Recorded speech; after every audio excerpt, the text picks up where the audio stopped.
I grew up diagnosed as phobically shy. And like at least 20 other people in a room of this size, I was a stutterer. Do you dare raise your hand? And it sticks with us. It really does stick with us.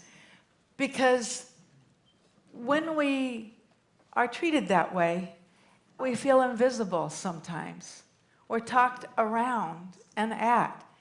And as I started to look at people, which is mostly all I did, I noticed that some people really wanted attention and recognition. Remember, I was young then.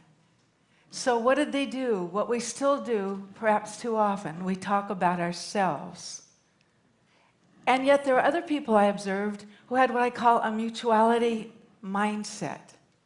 In each situation, they found a way to talk about us and create that us idea. So my idea to reimagine the world is to see it one where we all become greater opportunity makers with and for others.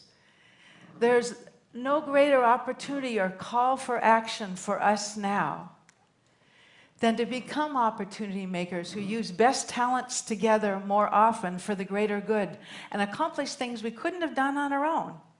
And I want to talk to you about that. Because even more than giving is the capacity for us to do something smarter together for the greater good. That lifts us both up, and that can scale. That's why I'm sitting here. But I also want to point something else out.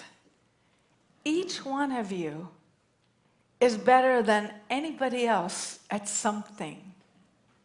That disproves that popular notion that if you're the smartest person in the room, you're in the wrong room. So let me tell you about a Hollywood party I went to a couple years back, and I met this up-and-coming actress, and we were soon talking about something that we both felt passionately about, public art.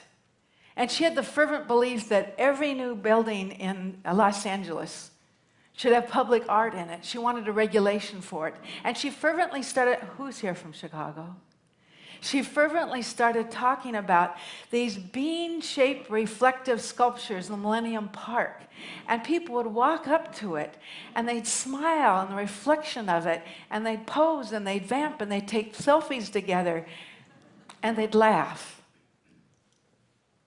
And as she was talking, a thought came to my mind. I said, I know someone you ought to meet. He's getting out of San Quentin in a couple of weeks. And he shares your fervent desire that art should engage and enable people to connect. He spent 5 years in solitary. And I met him because I gave a speech at San Quentin, and he's articulate. And he's rather easy on the eyes. Because he's buff, he had a workout regime he did every day. I think she was following me at that point. I said he'd be an unexpected ally. And not just that, there's James, he's an architect, and he's a professor. And he loves placemaking, and placemaking is when you have those mini plazas and those urban walkways, and where they're dotted with art, where people draw and come up and talk sometimes. I think they'd make good allies. And indeed, they were. They met together, they prepared. They spoke in front of the Los Angeles City Council. And the council members not only passed the regulation, half of them came down and asked to pose with them afterwards. They were startling, compelling, and credible. You can't buy that. What I'm asking you to consider is what kind of opportunity makers we might become. Because more than wealth or fancy titles or a lot of contacts, it's our capacity to connect around each other's better side and bring it out. And I'm not saying this is easy. And I'm sure many of you have made the wrong moves too about who you wanted to connect with. But what I want to suggest is, this is an opportunity.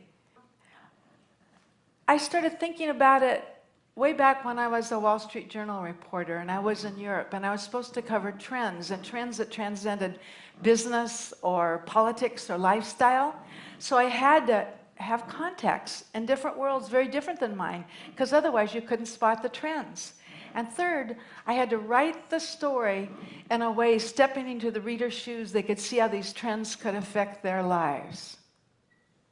That's what opportunity makers do. And here's the strange thing. Unlike an increasing number of Americans who are working and living and playing with people who think exactly like them because we then become more rigid and extreme, opportunity makers are actively seeking situations with people unlike them, and they're building relationships. And because they do that, they have trusted relationships where they can bring the right team in and recruit them to solve a problem better and faster and seize more opportunities. They're not affronted by differences. They're fascinated by them. And that is a huge shift in mindset. And once you feel it, you want it to happen a lot more. This world is calling out for us to have a collective mindset. And I believe in doing that. It's especially important now. Why is it important now? Because things can be devised like drones and drugs and data collection, and they can be devised by more people and cheaper ways for beneficial purposes. And then, as we know from the news every day, they can be used for dangerous ones. It calls on us, each of us, to a higher calling. But here's the icing on the cake.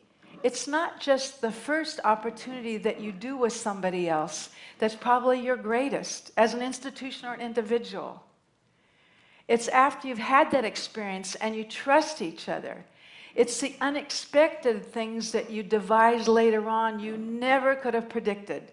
For example, Marty is the husband of that actress I mentioned. And he watched them when they were practicing, and he was soon talking to Wally, my friend, the ex-con, about that exercise regime. And he thought, I have a set of racquetball courts. That guy could teach it. A lot of the people who work at, are members of my courts, they're frequent travelers. They could practice this in their hotel room, no equipment provided. That's how Wally got hired. Not only that, years later, he was also teaching racquetball. Years after that, he was teaching the racquetball teachers. What I'm suggesting is when you connect with people around a shared interest and action, you're accustomed to serendipitous things happening into the future. And I think that's what we're looking at. We open ourselves up to those opportunities. And in this room are key players in technology. Key players are uniquely positioned to do this, to scale systems and projects together. So here's what I'm calling for you to do. Remember the 3 traits of opportunity makers. Opportunity makers keep honing their top strength. And they become pattern seekers. They get involved in different worlds than their worlds. So they're trusted and they can see those patterns. And they communicate to connect around sweet spots of shared interest. So what I'm asking you is, the world is hungry. I truly believe, my firsthand experience, the world is hungry for us to unite together as opportunity makers and to emulate those behaviors as so many of you already do. I know that firsthand. And to reimagine a world where we use our best talents together more often to accomplish greater things together than we could on our own. Just remember, as Dave Liniger once said, you can't succeed coming to the potluck with only a fork. Thank you very much. Thank you.